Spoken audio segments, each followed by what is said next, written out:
Boa noite. Frejá é o nosso último convidado do Papo Rock, o esquenta para o Festival Rock Brasil 40 anos, que começa dia 6 agora aqui no CCBB do Rio. Compositor, cantor, guitarrista, dono de um vozeirão único, Frejá escreveu sua história na música à frente do grupo Barão Vermelho e mais tarde com sua carreira solo. Aliás, a história do rock e a de Frejá se misturam. Aqui no Brasil, eles cresceram juntinhos. O amor pela música veio ainda na infância. Aos 10 anos, Frejá começou a aula de violão e aos 13, quando conheceu o mundo do rock and roll, foi como amor à primeira vista. Ser músico profissional era apenas mais um passo e aos 19 anos entrou para aquela que seria a banda da sua vida. Fisgado pelo Barão Vermelho, formado por Maurício Barros, Dé Palmeira e Guto Goff, Frejá encontrou afinidades para compor com Cazuza, o último a entrar no grupo. A parceria, uma das mais ricas da história brasileira, deu personalidade autoral ao Barão, mas em 1985, com a saída do Cazuza para seguir carreira solo, coube a Frejá a responsabilidade de assumir o vocal, desafio que cumpriu com muito louvor. Em 2001, começou a sua carreira solo e em 2017 deixou de vez o Barão Vermelho. Em junho de 2020, no meio da pandemia, Frejá lançou o CD Ao Redor do Precipício. Esse aqui. No próximo dia 11, os fãs do músico poderão matar a saudade no show que ele vai fazer no Rock Brasil 40 anos. É dia 11, às 8 da noite. Boa noite, Frejá. Boa noite, Ana. É um prazer estar aqui. E, na verdade, não são só os fãs que vão matar a saudade, não. Eu também vou matar a saudade, porque realmente ficar tanto tempo sem tocar, eu sou uma pessoa que gosto muito do palco, gosto de tocar, na verdade. E a coisa de ter a relação com o público é uma coisa que me faz muita falta. E a gente foi obrigado a dar uma parada forçada aí que eu nunca imaginei ficar tanto tempo longe dos palcos. Então esse reencontro aí vai ser um momento muito especial. Acho que vai ser especial para todo mundo, que todo mundo está necessitando, né? É vida, né? Está necessitando viver, né? É verdade. Na verdade. Como é que vai ser seu show? Eu vou tirar aqui para a gente poder... Como é que vai ser o seu show? O que você está preparando? Olha, esse show é o show com a minha banda, que eu já toco com eles basicamente 20 anos, é a mesma banda. A única diferença é que agora tem um outro guitarrista. O Billy Brandão foi o guitarrista da minha banda de 2001 até hoje, até agora, mas ele foi morar fora e agora a gente vai ter o Maurício Negão como guitarrista do trabalho e que é meu parceiro. A gente compôs músicas juntos já, que foram músicas de discos meus anteriores e participou desse último disco, da produção desse último disco do Ao Redor do Precipício. Então ele agora temos um novo músico dentro da banda e estamos muito felizes, estou muito feliz com isso, porque é um grande amigo e um grande músico. E a gente está preparando, na verdade, um roteiro. Eu não quis ficar inventando muita história nova ainda, apesar de eu ter lançado o disco em 2020, eu acho que esse é um show ainda de reencontro, sabe? Eu não vejo ele como um show onde eu estou mostrando as coisas que eu quero mostrar da evolução do trabalho, não. Eu acho que agora é o momento da gente se reencontrar, se rever, relembrar das coisas, colocar as coisas de novo no lugar e aí seguir em frente. Então, é um show de sucessos mesmo, um show para o pessoal cantar, dançar, festejar. Festejar não só músicas alegres, tem músicas mais lentas e mais tristes, outras mais alegres, mas celebrar essa coisa que a gente tem, que é a minha relação com o público, com o meu repertório. Então, nesse momento, é um show que, assim, muito forte em termos de repertório mesmo. Tem sucesso por você, por De Nascer Feliz, Amor para Recomeçar, Segredos, tem muita coisa forte, então com certeza vamos nos divertir muito lá no dia 11. É para festejar mesmo, né? Com certeza. O último show que eu vi seu foi no Teatro na Barra, do Teatro Village Mall, que foi um acústico. Sim, de voz e violão. É maravilhoso o show, voz e violão, foi maravilhoso. É um show diferente, porque o show de voz e violão, ele é meio que um complemento artístico para mim, assim. Eu só faço ele em teatro porque eu quero que o público esteja completamente focado no que eu estou cantando. Não pode ter nenhum tipo de desvio de atenção, porque é um show muito delicado, né? só ali você no violão, contando aquelas histórias, e eu entro nas histórias. Assim, para mim, tá cantando aquelas músicas, naquele momento o personagem sou eu ali, né? Ou eu estou contando a história de um personagem que eu conheço. Então é uma coisa muito intensa e muito... Ela tem, ao mesmo tempo que ela tem muita força, ela tem muita fragilidade. Porque se eu perco a minha concentração, eu me atrapalho completamente, porque eu sou o calço musical e sou o recado. Então eu tenho que estar muito concentrado. Então essa coisa de você ter gente falando, bebendo e tal, não dá para rolar com voz e violão. Então esse show eu só fazia em teatro, é um show muito bacana, também porque eu tocava coisas do meu repertório, que normalmente no show com a banda não dá para tocar, porque o público está querendo mais se divertir, falar alto e tal, e as músicas têm uma certa delicadeza que não vai funcionar muito bem. Então eu aproveitava muito o voz e violão, lógico que eu tocava sucessos também, mas aproveitava para tocar umas músicas que eu não costumava tocar normalmente no repertório, algumas que eu nunca tinha nem tocado ao vivo, né? Não, é difícil a gente se mexer com aquele vozeirão, aquele seu vozeirão que tomava conta do teatro. Porque a voz fica, a voz é a coisa mais presente ali, né? Porque o violão é um calço. E é curioso porque com voz e violão, assim, às vezes você dá uma notinha só no violão, você toca uma corda e aquilo já funciona para dar o suporte para tudo que você vai cantar por cima. Porque a voz ganha uma importância, né? O recado, a sugestão, ela é muito forte ali. E como eu trabalho muito com a coisa de histórias, eu me considero muito um contador de histórias, né? Não como um contador de histórias literário, mas tem essa função de você contar aquela situação. Então é uma coisa muito focada, eu tenho que estar muito concentrado para fazer. Não dá, por isso que o teatro traz isso, porque apaga a luz, todo mundo fica quieto. O palco só tem ali para olhar, porque não tem nada para fazer, né? Eu fui com a família inteira e todo mundo, ninguém nem respirava para ouvir aquela seu vozeirão reverberando. Show lindo, e vai ser bem diferente desse show que você... Sim, esse show é um show forte, com pulsação, com groove, né? Com uma coisa que é para dançar, mas tem sempre a pulsação, porque eu tenho uma relação muito forte com a música negra, né? O blues, o rhythm and blues, a soul music e o rock and roll, todos eles são meio que filhos do blues, né?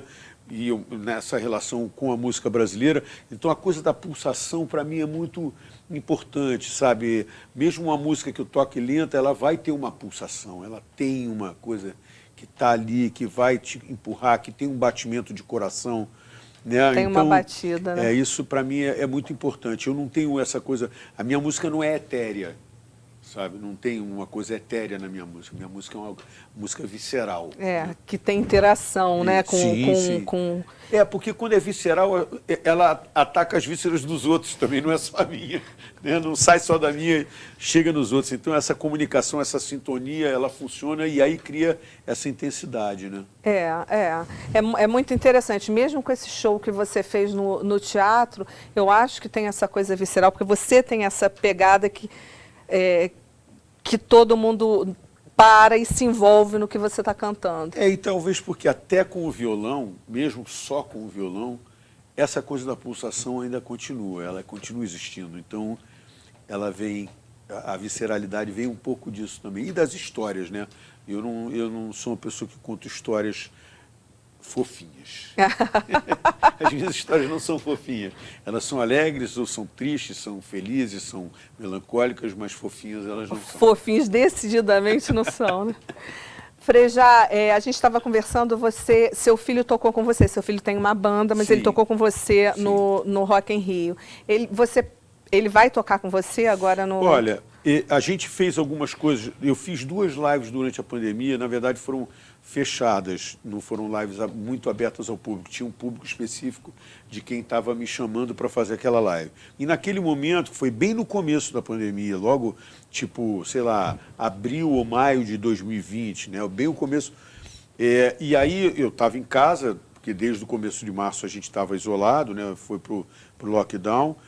Então, eu estava com ele, e aí eu chamei ele para fazer, porque ele tem a coisa da banda dele, e eu apoio, incentivo muito que ele vá buscar fazer o projeto dele. Eu até chamei ele para tocar comigo, ele chegou a tocar um pouco tempo com a minha banda, mas uma hora ele falou, pai, eu quero meter bronca no meu lance. E eu falei, pô, lógico, filho, isso é que é o que você tem que fazer. Só que eu adoro tocar com ele, porque é muito gostoso, a gente se entende muito bem, ele tem um ouvido muito apurado, muito assim, sensível e atento às coisas. E aí, agora, com essa coisa da live, foi um momento que a gente pôde trabalhar junto, porque quando ele entrou nessas coisas que ele tocou comigo, ele entrou no show da banda e ele criou coisas em cima de tudo que já estava ensaiado e pronto. Nessas duas lives, não, a gente teve que ir para o estúdio e ficar preparando versões das músicas do meu repertório para nós dois. E ele toca piano, ele toca violão, ele toca guitarra. Então ele é um multi-instrumentista, né? E eu toco violão, toco guitarra, até toco baixo, como ele toca, mas assim, piano é um instrumento que eu não domino, e ele toca muito bem. Então a gente fez os arranjos juntos, fomos criando, e a relação foi maravilhosa. Nossa, dá uma alegria, tem hora que você fica ouvindo e falando assim, caramba, bicho, sabe, o prazer que eu tenho de trocar com outros músicos é um prazer muito grande. Você está trocando com outro músico, esse outro músico é o teu filho, aí dobra, né, multiplica, sei lá, por 10, o gosto, a alegria, né, o contentamento. E agora a gente tem começado a conversar de fazer uma coisa juntos. A gente ainda está muito embrionário, então eu não queria adiantar muito, mas a gente está pensando numa coisa juntos, os dois novamente. Seus fãs vão gostar muito. Aí eu como fã dele, vai vou gostar muito também. Eu quero falar também que quem fez a capa, né, foi a sua filha, Sim, não foi? Esse disco teve essa presença da família, né? A minha filha fez a capa, o Rafael toca em uma das músicas, ele praticamente toca todas as guitarras, que é uma parceria minha com o Leone, e ele engraçado essa coisa, né? Eu tenho estúdio e ele fica lá horas tocando. E aí um dia ele falou, pô, ouvi uma música tua legal, eu já adorei, né? Ouviu uma música legal? Só ele ter ido lá ouvir e ter gostado, já fiquei feliz. Ele falou, pô, posso dar uma brincada com ela? Eu falei, lógico, por favor. Aí ele fez uma porção de guitarras, fez uns teclados, e eu tinha feito uma coisa muito simples, só para ser um rascunho da música. E acabou que, cara, praticamente tudo que ele fez ficou na faixa, né? E é uma faixa que eu gosto muito, que é o Todo Mundo Sofre, Sim, que é uma parceria minha com o Leone. E ele me deu esse presente. Então, teve a participação dele tocando, e teve a Júlia, que a minha filha trabalha com artes visuais, então ela mexe com vários tipos de trabalhos, né? de formatos, tem fotografia, tem desenho, tem colagem, essa coisa de artes visuais ela é muito rica e muito diversa, e ela trabalha com várias coisas, além de que ela escreve muito bem. Mas nesse caso aqui, eu precisei dela para essa parte visual, e ela fez uma capa que o pessoal todo gostou muito, eu também gostei, fiquei feliz, e ela foi muito dedicada, eu fiquei muito feliz assim. Ela veio, me perguntou se eu estava gostando, se eu queria que mudasse, se era isso mesmo. Ela foi muito profissional numa coisa assim que talvez o fato da relação pai e filho desse um certo conforto, né? Sim. Mas ela foi muito rigorosa com ela mesma. Isso me deixou muito feliz, porque eu acho que quando a gente trabalha, a gente é rigoroso com a gente. Não precisa que os outros sejam rigorosos com a gente. A gente já tem que ser, né? Lógico que se a gente encontrar um cara mais cri-cri do que a gente... Às vezes é bom, às vezes é ruim, porque ele pode ser exageradamente cri-cri. Mas a gente tem que ser rigoroso com a gente, sempre, para tentar fazer o melhor, né? Claro, claro. E você acha que pode, já que ela escreve teu filho também, pode ser que surjam alguma coisa 3 aí? Eu acho que eles não vão me dar essa chance. Não? Então tá. Não, é porque outra geração. Eu adoraria. Ela escreve muito bem, mas eu acho que eles têm... Eu acho que talvez num outro momento a gente tenha esse barato de curtir, fazer uma coisa junto. Eu acho que nesse momento da vida deles, ela está com 21, ele está com 25. Estão começando, né? Eles estão no momento de fazer a coisa deles, com as pessoas da geração deles, com a turma deles. Eu não gostaria de ter essa expectativa. Eu não alimento essa expectativa agora, porque eu acho que isso pode vir naturalmente, né? Mas eu acho que eles têm que primeiro botar, assim, consolidar o que eles querem fazer, o que eles são, o que eles acreditam que é o projeto deles, para depois a gente poder bater essa bola toda, né? Mas fica a dica, né? Ah, não, isso está na minha cabeça há muito tempo, né? Frejá, me fala uma coisa, o que você fez na pandemia? Me conta. Olha, a pandemia para mim foi um momento muito duro, porque depois dos 3 primeiros meses, talvez antes do terceiro, eu comecei a sentir muito a falta do palco. Assim, o primeiro momento se fala, bom, não estou trabalhando, vou aproveitar, nunca fiquei parado, apesar de que eu estava às vésperas de viajar para assistir um festival de música em Nova Orleans, que foi cancelado e que desde então não teve. Então eu ia sair para viajar para assistir um festival, depois voltar e já me preparar para lançar o disco novo. Então o que aconteceu? A pandemia me pegou com um disco que eu tinha gravado em 2019, que eu fiquei 2019 todo planejando como lançá-lo, porque fiquei procurando saber se ia lançar por gravadora, se ia pegar uma distribuição. No final, decidi que eu ia fazer pelos meus próprios meios.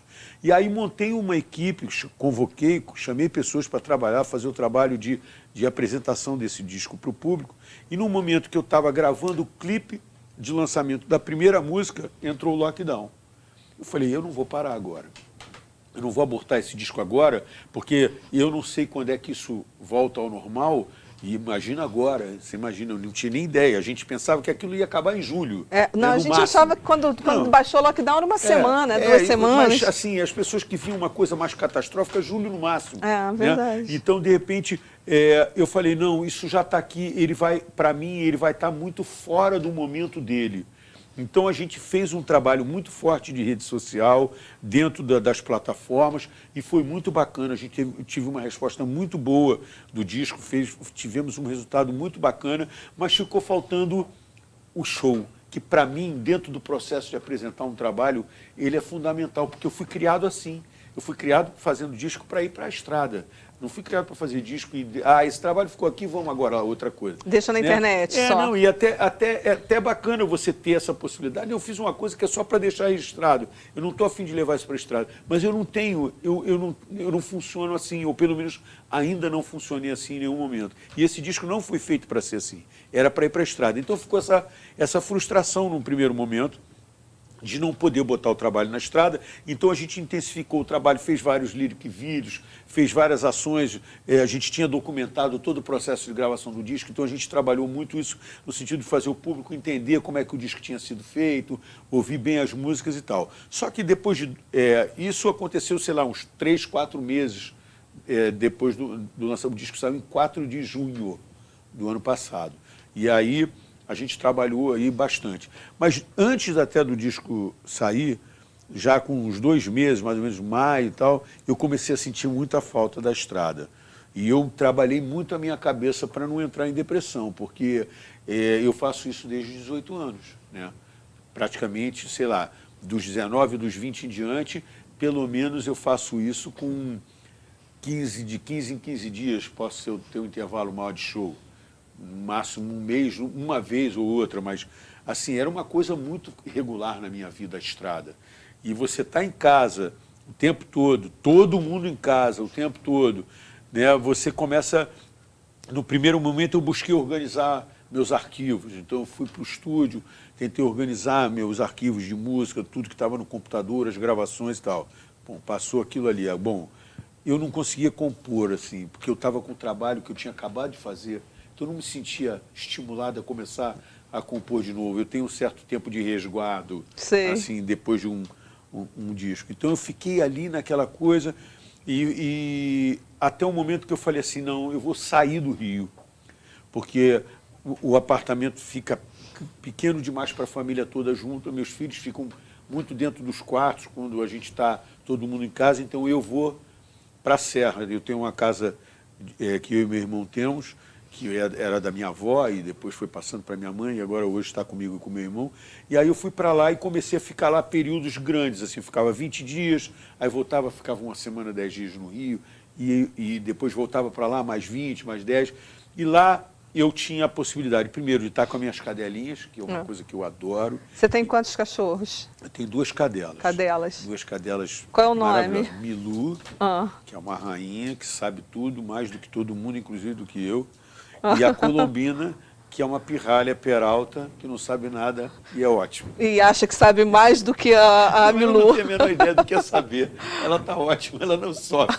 E aí é ótimo porque elas têm espaço lá que é o mesmo espaço que eu aproveito também para caminhar com a minha esposa todo dia. A gente sai para caminhar, caminha por lugares que são arborizados, que tem, sabe, mato, você tem ar puro para respirar, não tem muita gente, então você pode andar sem máscara até o momento onde você vai cruzar com alguém, você põe a máscara, você fica sem máscara durante bastante tempo, porque não tem essa necessidade. Tem uma coisa que me irrita muito no Rio de Janeiro, que lá eu não tenho, que lá eu bebo água do filtro. No Rio de Janeiro você não pode beber água do filtro, porque você está bebendo cocô, né? Desculpa falar isso, mas é isso que o carioca tem que entender, a gente está bebendo cocô. Então, eu tenho que aquela coisa, água mineral, toda hora, garrafa, enche garrafa, não sei. Lá não, você chega no filtro, põe a água, está bebendo uma água geladinha. Isso para mim faz uma diferença, porque eu bebo muita água.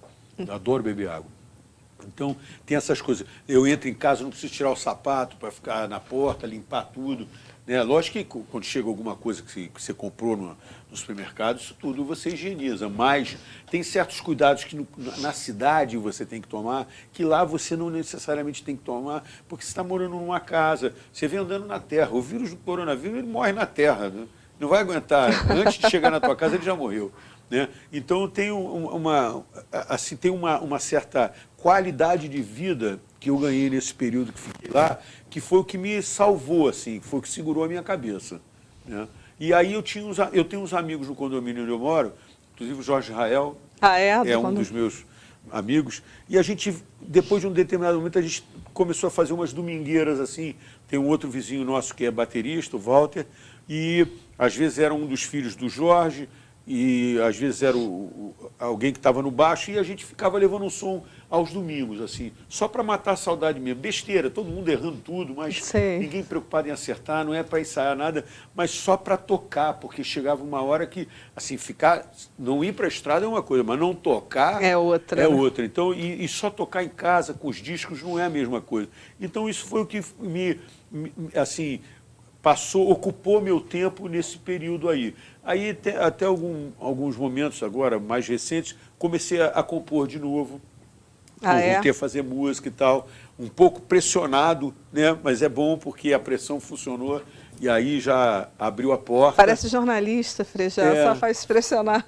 Não, mas eu funciono bem pressionado, às vezes para coisa de ter o compromisso e fazer isso me ajuda a ir lá e fazer. Mas por que o compromisso? Porque você está pensando em alguma coisa, assim? Não, porque, por exemplo, uma pessoa chega e fala assim, pô, eu te dei uma letra para você fazer uma música para mim. Cara, eu vou gravar. Meu disco está rolando. Entendi. Né? Aí eu tenho, por exemplo, a Lucinha me deu a carta que o Cazuza escreveu para a avó dele, porque a avó tinha falecido e ela encontrou nas coisas da avó do Cazuza uma carta que o Cazuza tinha mandado para ela. E ela achou que aquilo podia virar uma música. E ela chegou e falou para mim, me deu a música, me deu a letra e falou assim, já prometi a música para o Ney. Ele vai gravar no próximo disco. Eu falei, tá legal, né? Beleza. Cara, passou o tempo, de repente um dia, sei lá, já tinha quase 2 anos depois, eu falei, cara, eu não fiz a música, o Ney já deve ter gravado o disco. Caramba, que merda. Tô queimado com todo mundo, dei mó vacilada. Aí eu vi uma nota no jornal que o Ney ainda não tinha terminado o disco. E aí fiquei, bom, tem que fazer a música, né? Numa determinada noite, uma coisa rara, que eu não sou disso, eu tive um pouco de insônia. E aí fui para a sala de casa, e em casa só tem um violão, não tenho outros instrumentos em casa. Tem um piano também, porque meu filho gosta de tocar. Agora que eu tive umas aulas, estou começando a me brincar um pouquinho, mas Está tendo aula de piano? Eu tive um pouco. Que eu adoro, eu sou apaixonado por piano. Mas meu filho toca muito bem. Eu faço uma bagunça ali, mas não dá nem para fazer, tipo, pianista de fogueira, nem pianista de fogueira no seu. Mas aí eu acordei de madrugada, sentei numa poltrona da sala, peguei o violão e eu só me lembro de ter começado. E aí a música estava pronta. Porque tem músicas que são assim. Tem músicas que você começa a fazer e você só se lembra que acabou. Elas porque fluem.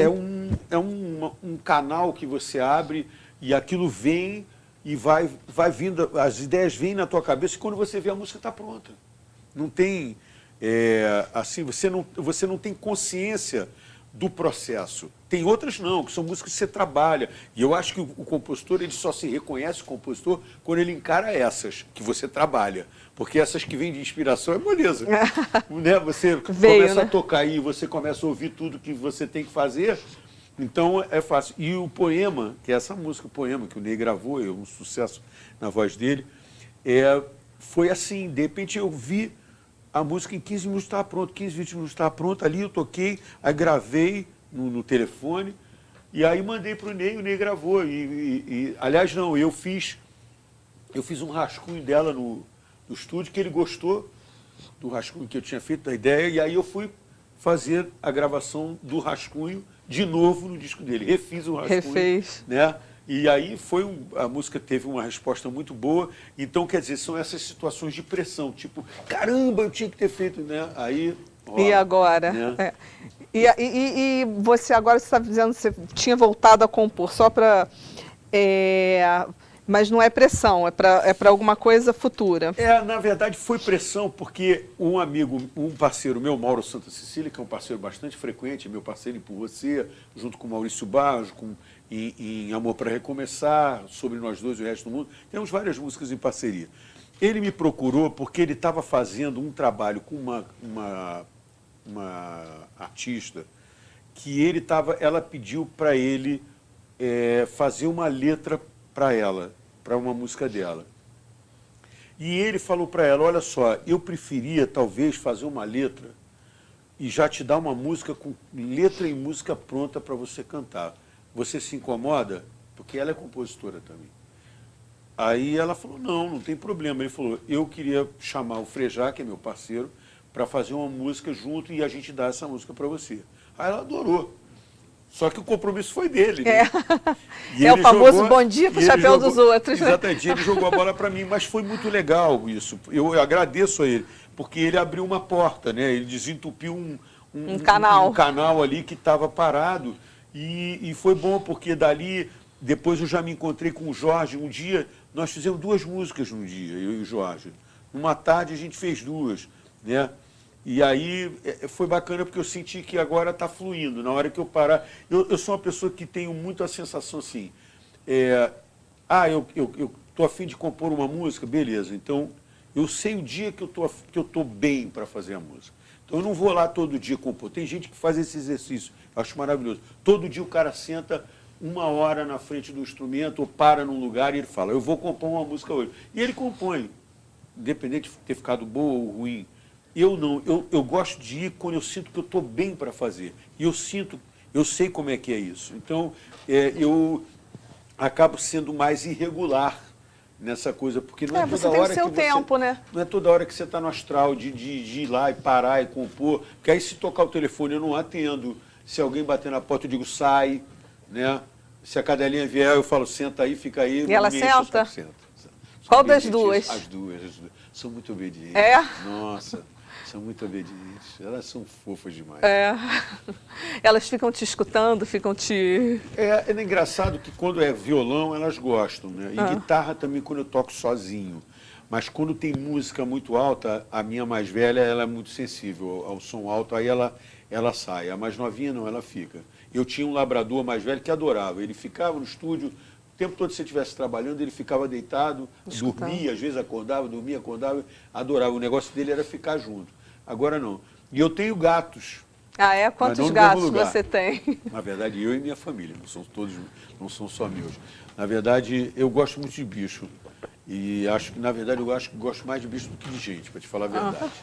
E então, eu no estúdio eu tenho 2 cadelas e em casa temos 3 gatos. 2 Quais machos, os nomes? Black, que é o primeiro, que é o nego velho da parada. Que manda na parada. Manda. Aí tem a Nina, que é uma gatinha pequenininha, assim, formosa, muito fofa, princesa total.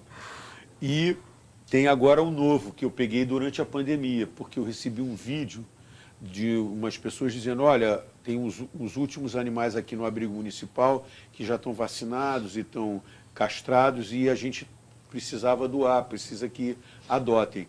E aí eu vi um gatinho pretinho, adoro gato preto.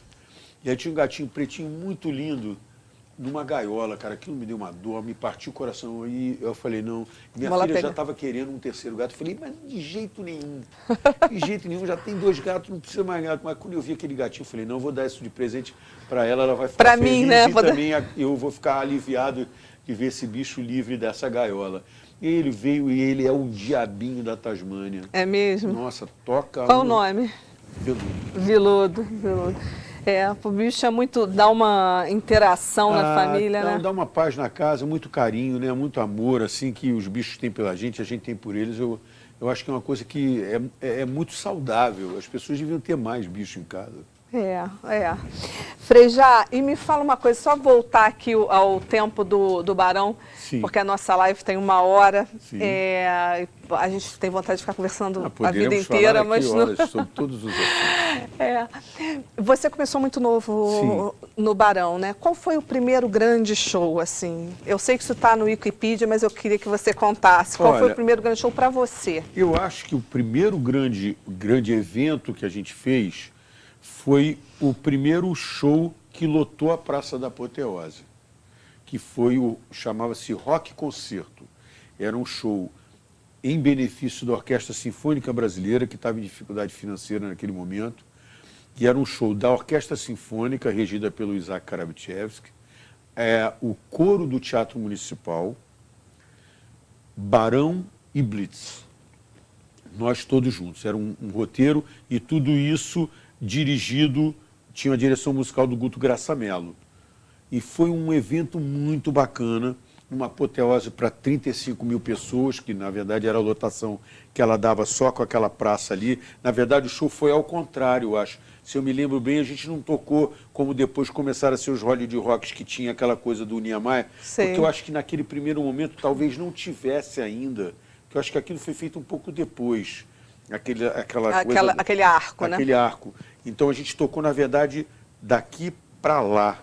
Como se você estivesse olhando para Santa Bárbara. Exatamente, a minha lembrança é essa, pode ser que eu esteja enganado. E foi um show, foi a primeira vez que lotou a Apoteose, né? E foi um show musicalmente muito bacana. E para a gente ali era um reconhecimento já artístico, porque você está num evento daquele tamanho, para aquela quantidade de gente. Isso a gente está falando do começo de 84. Quantos anos você tinha, mais ou menos? Eu estava com 22. Né? A gente começou muito cedo, a gente não fez sucesso cedo, mas a gente começou muito cedo, porque alguns artistas da nossa geração, como a Blitz, como o Kid Abelha, talvez até os Paralamas, no primeiro momento que eles gravaram, eles fizeram sucesso. E o Barão não, o Barão gravou um primeiro disco, que foi muito bem recebido pela crítica musical, pelo meio musical, mas não fez sucesso. Fizemos um segundo disco, que também não estava fazendo sucesso nas rádios, não estava tocando nada nas rádios, não fosse o Ney Mato Grosso ter gravado Podia Nascer Feliz e estourado, e aí depois isso puxar a nossa versão de Podia Nascer Feliz, que depois da dele estourou no rádio, na sequência, a gente ainda não teria acontecido para as rádios e para o público em geral. Então, isso a gente está falando praticamente do final de 83 para 84, que o segundo disco da gente foi lançado em 83, mas ele já tinha sido lançado, já era praticamente um disco abandonado pela gravadora no momento em que foi lançado para o dia do Ney, aí ela estourou, e aí eles lançaram esse compacto para vender o Podia Nascer Feliz, depois do disco ter saído. E não como um single, que você tem um disco que tem uma faixa e você fala, vamos trabalhar essa faixa, então vamos lançar o compacto. Não, esse compacto foi lançado para conseguir aproveitar o sucesso do Podia Nascer Feliz, que tinha voltado, e eles achavam mais fácil encaixar o compacto na coisa comercial do que propriamente fortalecer o LP, o disco, o álbum, né? Então esse compacto vendeu muito bem, e aí, a partir daí, a gente teve uma ascensão assim, constante, né? Até a saída do Cazuza, porque foi Podia Nascer Feliz, aí depois veio Bete Balanço, que foi feita uma sequência, filme, né? Que foi feita para o filme, que a música foi gravada em 83, mas lançada também em 84, e aí a gente, foi um caso muito interessante de você associar uma música que vai promover um filme e um filme que vai promover a música. Então, quando saiu o clipe de Bete Balanço, eles utilizaram, quer dizer, eles apresentaram o filme com a música Bete Balanço, mas com todas as cenas do filme, com aquela qualidade de 35 milímetros. Imagina Cinema. você ter um clipe de 35 milímetros, era um luxo. Então, aquele clipe com aquelas imagens maravilhosas, abria com uma aérea assim do Cristo Redentor, uma coisa linda. E aí a música estourou, chamou para o filme foi um sucesso de bilheteria, chamou para a música, então a música foi e voltou 2 vezes, então ela ficou muito forte. E na sequência, a gente faz o disco Maior Abandonado, que começa com a primeira música, o primeiro single é Maior Abandonado, depois tem Porque a Gente Assim. Então foi uma sequência ali de sucessos, né? E aí a gente estava, nesse momento, é o momento em que a gente vai fazer o Rock in Rio, em 85. É o momento onde a gente está assim, no topo das paradas, tocando muito bem, porque a gente estava na estrada e a banda tinha evoluído e amadurecido muito, então a gente estava tocando muito bem. E aí depois que a gente faz o Rock in Rio, que o Rock in Rio ele coloca o rock da geração dos anos 80 completamente estabelecido dentro do mercado, né? Foi uma visão que o festival teve de que o rock tinha apelo naquele momento de público, que era uma coisa que os veículos de comunicação, de uma certa maneira, não viam dessa forma. O Rock in Rio veio, esfregou isso na cara dos veículos, os veículos entenderam isso, assimilaram, e aí, a partir dali, o rock fica muito forte. Exatamente no momento que ele fica muito forte, o Cazuza sai do Barão. Então, aí você tem, por exemplo, em 85, você tem o primeiro disco do Titãs, você tem o primeiro disco do Ultraje. Eles pegam um momento que a gente veio construindo, que a gente, no momento que a gente estava lá no topo, aí o Cazuza sai, pega muito dessa rebarba, lógico, porque não tinha, era natural, e nós voltamos quase que a uma estaca zero para tentar retomar essa trajetória no momento onde o rock estava muito forte, mas não exatamente para nós, né? A gente teve todo esse trabalho aí de reconstruir o que seria a ideia que o público tinha da banda, né? Mas engraçado, assim, eu acho que, quer dizer, é claro que deve ter dado muito trabalho para vocês, e eu acho, imagino que qualquer pessoa que saia de um projeto, fica ali um vácuo, Sim. né? Mas eu acho que parece que você tinha sido feito para estar ali, onde você estava. Mas isso é hoje. Isso verdade. A gente vê de hoje para lá. Naquele momento que eu saí, as pessoas não tinham a menor ideia se eu cantava. O Cazuza era um cara que estava completamente consagrado como um grande letrista, um grande porta-voz de uma geração na maneira como ele escrevia. Era uma pessoa absolutamente carismática no brilhante, palco. Brilhante. Então, assim, não é uma coisa que você fala, saiu, não, mas tem aquele garotinho ali do lado que... Não, as pessoas não tinham a menor ideia disso. Nem as pessoas que conheciam a gente tinham essa ideia. E, na verdade, nós também não tínhamos. Mas eu acreditava tanto na capacidade, no potencial da banda, porque a gente estava tocando ali tão bem, a gente estava com uma força musical tão grande e que eu acho que estava sólida, como talvez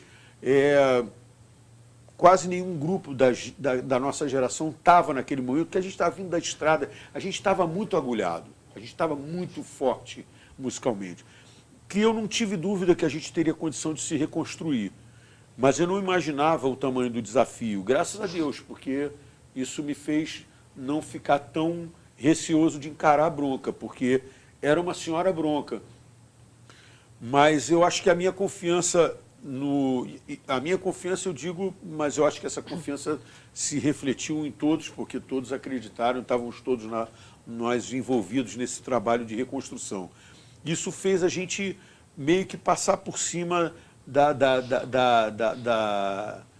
incredulidade dos outros, né? E a gente foi fazendo o nosso trabalho até o momento que a gente conseguiu emplacar o Pense e Dance, né? A gente fez, na verdade, o Declare Guerra, que foi um disco que teve duas músicas que tocaram, o Declare Guerra e Torre de Babel, mas aí a gente estava numa gravadora que não queria empurrar a gente, porque a gente estava na Som Livre, a Som Livre queria empurrar o Cazuza, entendeu? O nosso sucesso poderia prejudicá-lo, ou pelo menos na cabeça de Deles, algumas pessoas, né? lá. Não dele, tá? Não dele, deles, não, deles, deles, da Eu gravadora. entendi que você falou deles, mas eu faço questão de falar que na cabeça dele não, porque ele sempre torceu muito pela gente. Então, quando a gente sai da Som Livre e vai para a Warner, a gente começa numa gravadora que não tinha a menor ideia de quem era a gente, e a gente começa a conhecer as pessoas. A gente faz um disco que eu gosto muito, que é o Rock em Geral, mas que é um disco equivocado para o público, porque ele é um disco extremamente sofisticado e muito eclético, quando, na verdade, o público queria que a gente fosse absolutamente óbvio, explícito e incontestável rock. E aí a gente percebe isso e faz o Carnaval, que é o disco que tem Pensa e Dance e que é o nosso retorno ao cenário de uma forma forte. E aí, novamente, a gente tem uma outra curva ascendente, porque a gente faz o Carnaval, tem o Barão ao Vivo, tem o Na Calada da Noite, é uma sequência, Supermercados da Vida, até o Carne Crua ali. E aí depois tem o álbum, que é um disco que é o nosso disco que mais vendeu, que é um disco de releituras, né, de regravações. Aí depois tem o Puro Êxtase, que é um disco eletrônico, que muita gente diz que o nosso público estranhou, e é o segundo disco que a gente vendeu mais. Então acho que é meio que uma afirmação equivocada, né? Como é que o público estranhou se comprou? Né? E depois, não comprou para ter certeza que ia estranhar, né? Não vou comprar. Depois teve o Balada, que é um disco que eu também gosto muito, que é um disco com umas versões um pouco mais suaves das músicas, porque as pessoas tinham procurado a gente para fazer um acústico da MTV. E a gente já tinha feito o primeiro acústico da MTV, na verdade fomos nós que fizemos, mas ele foi lançado depois, mas ainda na época que ele não era um projeto que virava disco. E aí, quando a MTV chamou a gente de novo para fazer o acústico MTV, a gente falou, não, a gente já fez isso, não dá para fazer de novo a mesma coisa.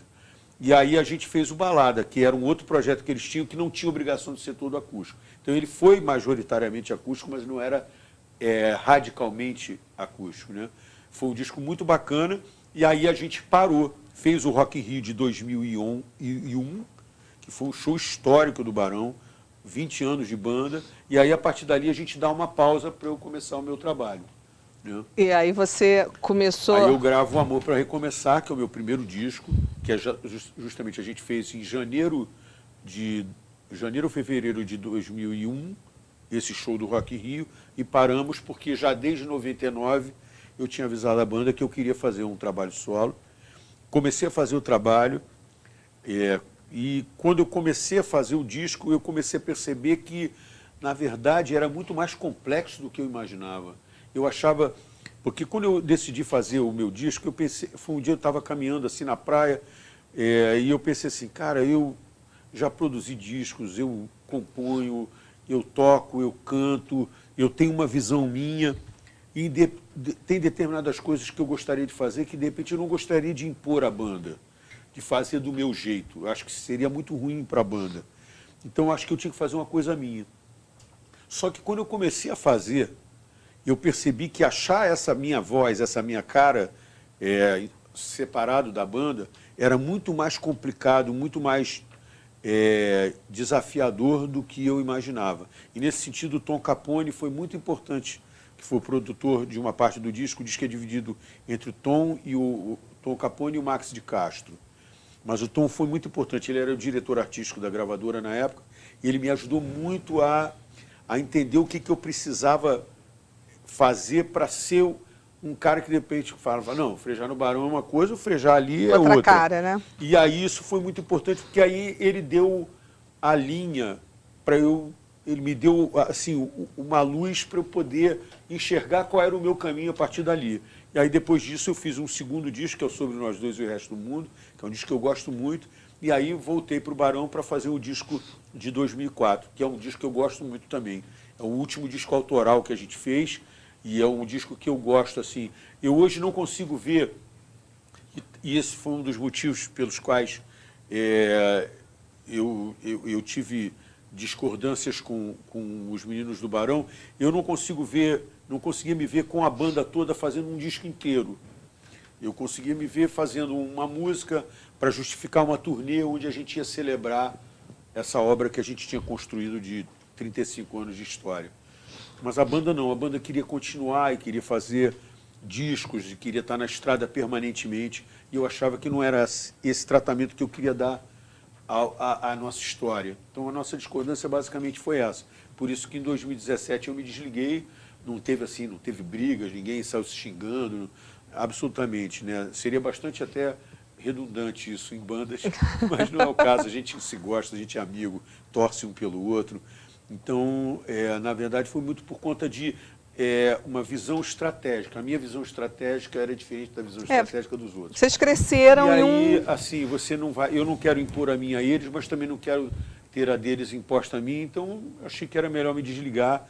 E isso deu uma outra abordagem agora para o meu trabalho, porque o repertório do meu show ao vivo, quando eu fazia os meus shows da minha carreira, eu evitava tocar algumas coisas do Barão, porque eu sabia que era importante criar uma expectativa para quando eu voltasse a fazer a turnê com a banda.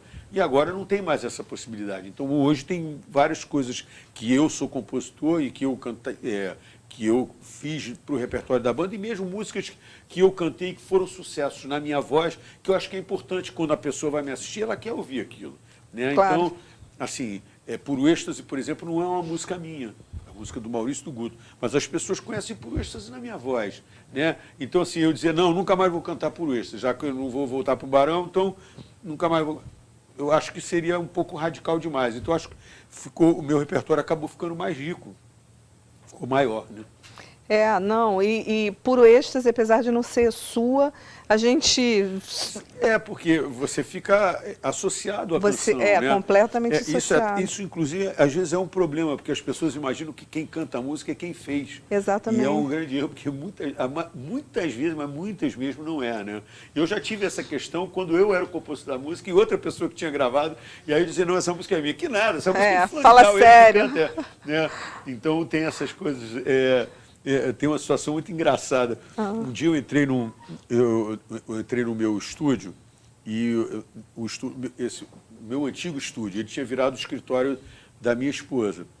E aí, a moça que fazia a faxina, ela estava com o rádio ligado, passando, limpando, tirando pó das coisas, e ouvindo Por Você, altíssimo no rádio, na versão do Sorriso Maroto. Aí eu falei, pô, você gosta dessa música, Patrícia? Aí ela falou, gosto. Eu falei, pô, essa música é minha. Fala sério. Fala sério. Eu falei, é minha. Né? Então tem essas coisas que de repente as pessoas associam a quem está cantando e não necessariamente a quem fez a música. Né? Mas deve ser interessante você ouvir sua música. Não, barato. Eu adoro. Com outras versões. Sim. E eu acho que assim, mesmo que seja uma coisa que para você às vezes soe estranha, esse estranhamento é que é legal. Porque se fosse uma coisa que você... eu já esperava que fosse assim, aí não tem tanta graça. Eu acho que o bacana é você se surpreender. Você fala, nossa, tá diferente. Ih, ele mudou aquele acorde ali. Ou essa frase da melodia ele fez diferente. Ih, ele interpretou essa frase, aí ele respirou em outro lugar. Para mim, tudo isso eu estou ouvindo e tá tudo passando aqui no... Os silêncios, né? Então, eu adoro. Eu fico muito feliz quando sou regravado. Não tenho o menor grilo com isso, não. Para mim, inclusive, é uma honra. Quando alguém escolhe alguma música minha para gravar, eu fico muito, muito orgulhoso. É legal. E me fala da época que vocês faziam turnê. Me conta um pouco dessa estrada, porque deve ser muito difícil você ficar... Eu sei que todo mundo te faz essa pergunta, mas deve ser muito difícil você ficar o tempo inteiro com as mesmas pessoas. Vira uma segunda família, talvez até quase a primeira, né? Não fosse o fato de que a tua primeira família são seus filhos e a sua esposa, porque senão você acaba às vezes passando mais tempo com eles.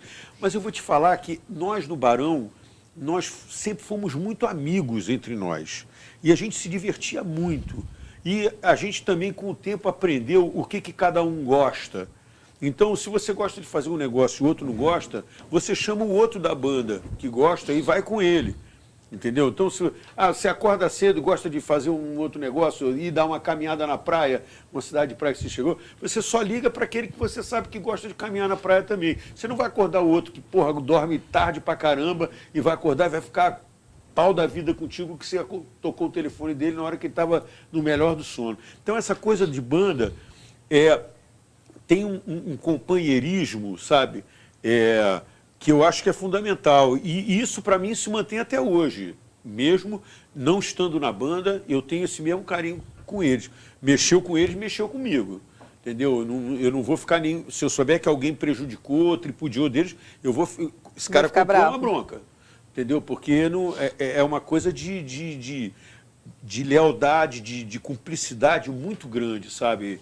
E isso é uma coisa que o Barão tem muito forte, porque mesmo as pessoas que saíram da banda e quando saíram estavam brigadas, saíram atirando, ou quem ficou chateado, depois de um tempo que a poeira baixa, a amizade volta e volta mais forte. Todos nós somos muito bons amigos de todos nós, sabe? Entre nós. Dé, com Cazuza, Maurício, quando saiu, voltou. As nossas amizades, elas permanecem. E isso eu acho uma coisa muito bonita, porque tem gente de banda que briga e não se fala nunca mais, né? Acontece, né? A gente tem amigos que a gente briga e não se fala nunca mais. Mas no caso do Barão não existe essa situação. É tipo família mesmo, né? Você não pode falar mal, eu posso falar mal deles, mas ninguém mais pode falar mal. Sim, exatamente. Não, e o carinho dos filhos, sabe? A gente ter visto os filhos uns dos outros crescendo, sabe? Muitos, às vezes um é padrinho do filho do outro, então tem toda uma proximidade ainda na vida que mesmo longe no dia a dia do trabalho, você ainda mantém. Se fala, liga, você sabe que tem determinado assunto que você só fala com aquela pessoa, né? Então, aí você viu um negócio sobre aquele assunto, você liga para ele, não vai falar, não vou falar nem com a minha mulher, nem com meus filhos, nem com quem eu estou tocando nesse momento, é com alguém do Barão que eu tenho isso em comum, e aí eu ligo para ele, pô, não sei o que lá, aí a gente fica 40 minutos no telefone por causa de um assunto que começou a conversa, entendeu? Então, esse tipo de coisa é muito bacana também. E qual foi o maior perrengue que você passou, assim, pergunta de prova, né, Frejá? Qual foi o maior perrengue, você lembra, assim, que você passou na estrada? Cara, a gente já passou por situações bem complexas. A gente já teve, por exemplo, a gente já foi fazer show, chegou no lugar, não tinha palco. Era um show, e aí o palco que tinha que ter lá não tinha. E a gente fez o show em cima de 2 caminhões. A gente botou um caminhão do lado do outro, na verdade, um atrás do outro. E aí um, por acaso, era até mais alto, então virou praticável de bateria. E o resto da banda ficou no outro. E o caminhão que tinha levado o nosso equipamento, que era o baú, virou o camarim. Então, assim, tipo, você chega num lugar, não vai dar para tocar. Como é que você vai fazer? Né? Mas dá-se um jeito, a gente inventou. Já aconteceu coisas de você estar chegando na cidade para tocar e o ônibus quebrar no meio do caminho. Você ficar no meio de uma estrada deserta. E aí, onde que vocês ficaram, você lembra? Cara, a gente estava chegando, a gente ia tocar em Itabira, no interior de Minas. A gente estava chegando, nosso ônibus quebrou no meio da estrada, num lugar ermo. Assim, não tinha posto, não tinha... E não tinha celular. Não. É bom lembrar. Não tinha celular. Aí a gente saltou, pegamos todos carona num caminhão com as nossas malas. Jogamos nossas malas na bolé, na carga, né? Do caminhão. Subimos todos no caminhão. Aí ele largou a gente num subúrbio de Itabira e a gente pegou um ônibus. Para ir tocar? Para chegar no hotel. E os ônibus, o que me chamou a atenção é que os ônibus de Itabira, naquele momento, eram os ônibus que o Rio de Janeiro tinha nos anos 60. Que eram os ônibus menores, eles não eram tão grandes como os ônibus passaram a ser já no final dos anos 70, começo dos 80. Eu falei, nossa, eles vieram parar aqui. Eu uma vez fui tocar numa cidade do interior do Rio, todos os chevetes do Rio de Janeiro estavam lá. Porque não se vê mais chevette na rua, é muito raro. Não, mas eu cheguei na cidade, a gente começou passando assim com ônibus, né, pela cidade. Falei, caramba, como tem chevette nessa cidade? Chevette aqui, ali. Eu falei, caramba, todos os chevetes do Rio de Janeiro vieram parar nessa cidade. Então é louco, você começa a perceber coisas até econômicas, né? Quer dizer, é uma passagem, né? O cara se desfez do ônibus daquela cidade e falou, pô, onde é que eu vou, para quem é que eu vou vender esse ônibus? Que não serve para aqui, mas serviu para lá. E aí, de repente, entramos nós com a mala, passamos na roleta, pagamos passagem para chegar no hotel, que era no alto do morro, assim. A gente já tinha ficado nesse hotel, já conhecia o hotel, já tínhamos tocado em Itabira algumas vezes. E aí conseguimos chegar no hotel de ônibus. Sensacional, inacreditável, né? A estrada ela tem um código que é o seguinte: nada nos parará. Esse é o código. Nada nos parará. Então é o seguinte, só não vai rolar se não der para rolar. Porque se tiver alguma possibilidade, vai rolar. Entendeu?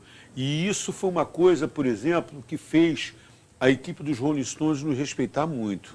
Porque quando a gente abriu a primeira turnê dos Rolling Stones, os Rolling Stones tocavam, só que o equipamento deles ficava todo coberto. E eles tocavam na chuva, se chovesse. Mas o equipamento deles estava todo coberto. A gente tocava na frente deles. Então o nosso equipamento ficava na chuva. E no primeiro dia da apresentação da turnê, nós abrimos 5 shows. 3 em São Paulo, 2 no Rio, aqui no Maracanã, 3 no Pacaembu. A primeira noite caiu a maior tempestade que eu já vi na minha vida. Assim, foi um caos. Tanto que teve um jornalista que nos caracterizou, nos batizou de a maior banda submarina do rock brasileiro, porque a gente tocou literalmente debaixo na d'água. chuva. E a gente tocou até os equipamentos pararem, os nossos. Né? O Peninha, antes dele bater no tambor, para ele fazer uma virada, ele batia para a água sair, porque ficava cheio d'água. Então, se ele batesse, não ia ter som. Então, ele batia, a água saía, ele tinha que fazer isso para soar. Né? E a minha guitarra foi tocando até uma hora que ela ficou tão molhada que ela começou a ficar com o som abafado. E aí os equipamentos começaram a dar defeito e a gente parou. A equipe dos Rolling Stones viu isso. A gente viu claramente, esses caras falaram, esses caras são iguais a gente. Eles falaram, eles viram isso, eles concluíram isso.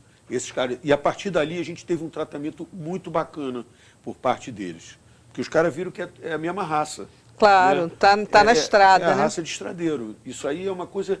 A gente não sai de casa para dizer, não tá legal, não quero fazer. Não rola isso. Eu saio de casa para fazer. Só não vou fazer se não tiver condição. Sim. Né? Então, eu acho que isso é uma coisa que é bem da vivência da gente mesmo. E como é que foi? Eu assisti o show dos Rolling Stones aqui, mas não foi nesse dia de muita chuva. Não, aqui não. Foi o primeiro dia em São Paulo, no Pacaembu. Eu assisti aqui no... Aqui foi uma quinta-feira e um sábado, no Maracanã. Eu acho que eu fui no sábado, E como é que foi? Vocês se enturmaram, assim, eles foram receptivos? Como é não, a gente não teve nenhum contato com eles. Nenhum contato? Porque, diferente das outras vezes, por exemplo, a segunda vez que os Rolling Stones vieram ao Brasil, eles vieram e a escalação da noite era Cássia Eller, Bob Dylan e depois eles. Então tinha uma proximidade a ponto de talvez eles terem falado com a Cássia ou o Dylan ter falado com a Cássia, se fosse o caso. Mas no nosso caso, a nossa turnê, a gente abria, depois vinha a Rita, depois vinha os Spin Doctors e depois vinha os Rolling Stones. No momento que a gente terminava o nosso show, se a gente queria sair do estádio, eles não tinham nem chegado no estádio ainda. Entendeu? E eles não tinham ainda esse hábito de vir ao Brasil e perceber que para o artista brasileiro era bacana ser recebido por eles, porque eles passaram a receber depois. Né? Não era uma coisa que eles não queriam. Né? Mas não aconteceu da gente ter nenhum encontro com ninguém eles. do grupo, não. É porque foi muito também na época da abertura, né? A gente estava acabando de sair de... Não era 80... Não, 95. 90 já tinha 10 anos, né? Mas eu acho que não tinha essa globalização como... Não, é que é o seguinte, a turnê dos Rolling Stones é uma coisa completamente diferente. O show dos Rolling Stones é o seguinte, os Rolling Stones instalam uma cidade dentro de outra cidade. Para você ter uma ideia, eles têm autonomia elétrica. Pode acabar a luz do Rio de Janeiro, o show continua. Porque tem todo o círculo do estádio é de caminhões geradores. Então pode acabar a luz na cidade que o show vai continuar acontecendo. Eles têm uma situação, um lugar completamente autônomo. E eles vivem isso. E aquela foi a primeira vez que eles vieram ao Brasil. Então eles não entendiam que o brasileiro quer esse encontro, ele quer esse contato. E com o tempo, eu acho que os próprios produtores brasileiros informaram isso mais a eles. Tanto que nas outras vezes eles encontraram os outros grupos que abriram e também não tinham tantas bandas de abertura. Era uma banda e logo depois eles vinham. Então tinha esse contato. Você estava saindo do palco e eles já estavam se preparando para entrar. Né? E no caso da gente não tinha muita coisa entre um e outro. Né? Mas eu vou te falar, eu não tenho essa curiosidade. Lógico, seria um prazer conhecê-los, mas para mim não é o que muda a minha vida. Eu prefiro gostar da música. Muitas vezes é melhor gostar só da música do que das pessoas, porque a gente pode se decepcionar. Mas no caso dos Rolling Stones, eu acho que nem seria o caso, né? Mas De qualquer forma, eu não sou muito chegado a essa coisa, eu quero ir lá conhecer e tal, não tenho. Agora, já ao contrário, tenho o maior prazer de receber algum artista local que está abrindo um show meu. Porque eu sei para ele qual é a importância dele depois poder dizer para as pessoas dentro do currículo dele que ele fez a abertura de um show meu lá na cidade dele. Então eu sei que é importante para ele tirar uma foto e registrar isso, mostrar e falar que fez, e eu respeito muito isso, porque eu acho bacana, vai ser importante para ele. E para mim não vai ser incômodo nenhum recebê-lo, tirar uma foto, conversar um pouquinho. E você já descobriu, tem umas perguntas no Instagram, mas deixa eu só, 5 minutos só. Você já descobriu algo? Muito. Não, maravilhoso. Você já descobriu, aliás, a gente está aqui para te ouvir. Você já descobriu algum artista, assim, nessas suas andanças, que você lembre? Cara, olha, eu só não vou conseguir lembrar, o Jonathan,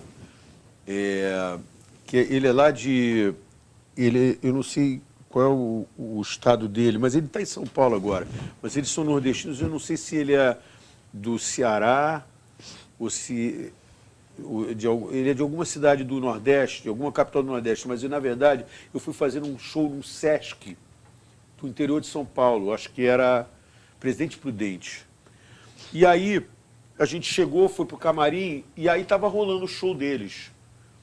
Jonathan Doll e os Garotos Solventes.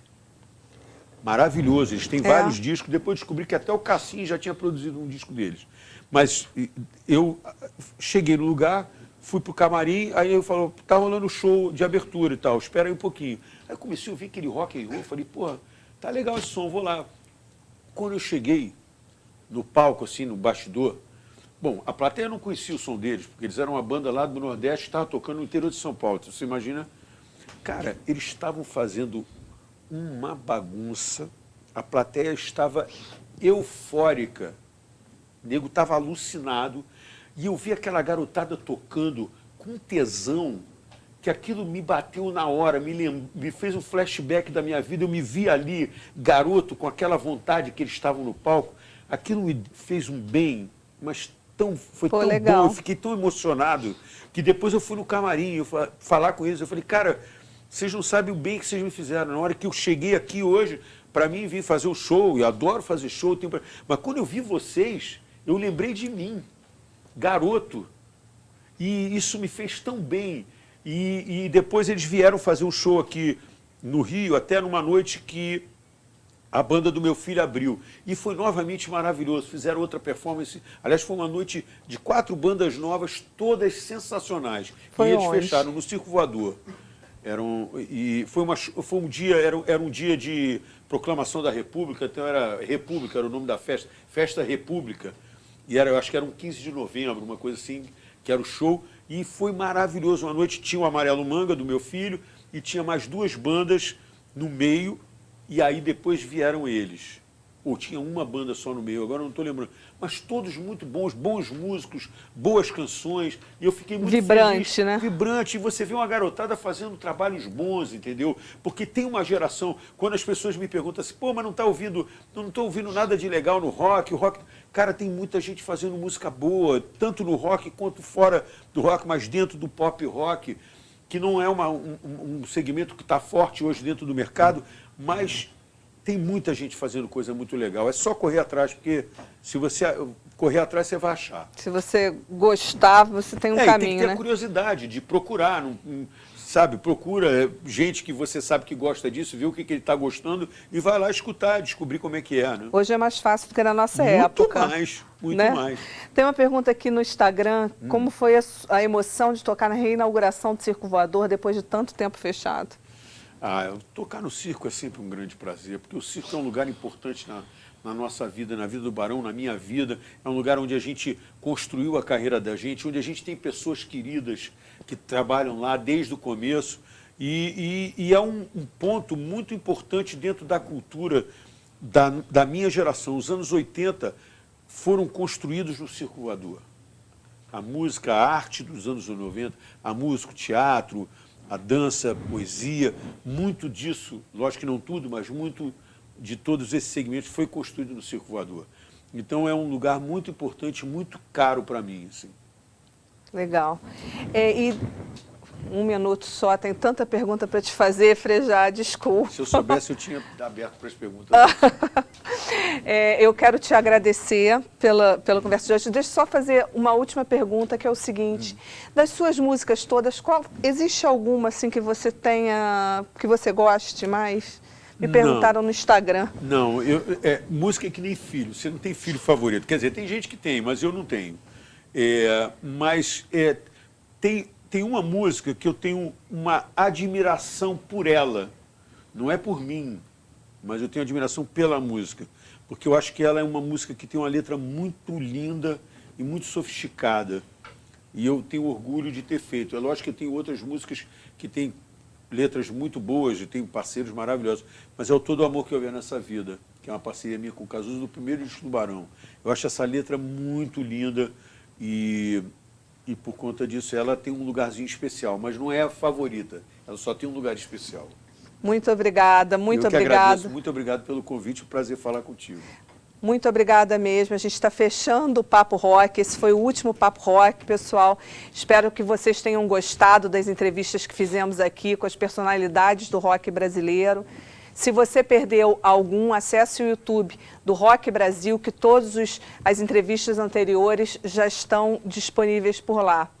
Na próxima quarta, dia 6 de outubro, começa uma programação incrível em homenagem ao rock brasileiro da geração dos anos 80, no CCBB aqui do Rio. O Cazuza, o Frejá, desculpa, toca dia 11.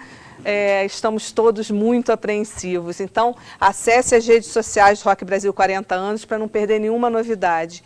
E a gente gostaria de lembrar que o CCBB do Rio está seguindo todos os protocolos de segurança contra a Covid-19. A entrada do público é permitida apenas com agendamento online, o que possibilita manter um controle rígido da qualidade de pessoas no prédio. Ainda conta com um fluxo único de circulação, medição de temperatura, uso obrigatório de máscara, disponibilização de álcool gel e sinalizadores no piso para o distanciamento. Nos teatros e cinemas, a lotação está reduzida para 40%. Tenham todos uma ótima noite. Frejá, sou muito sua fã. Obrigado. Muito obrigada. Prazer enorme. Estarei dia 11 com você. E eu estou muito feliz de estar aqui também com você e no dia 11 estaremos juntos novamente. Obrigada. Boa noite.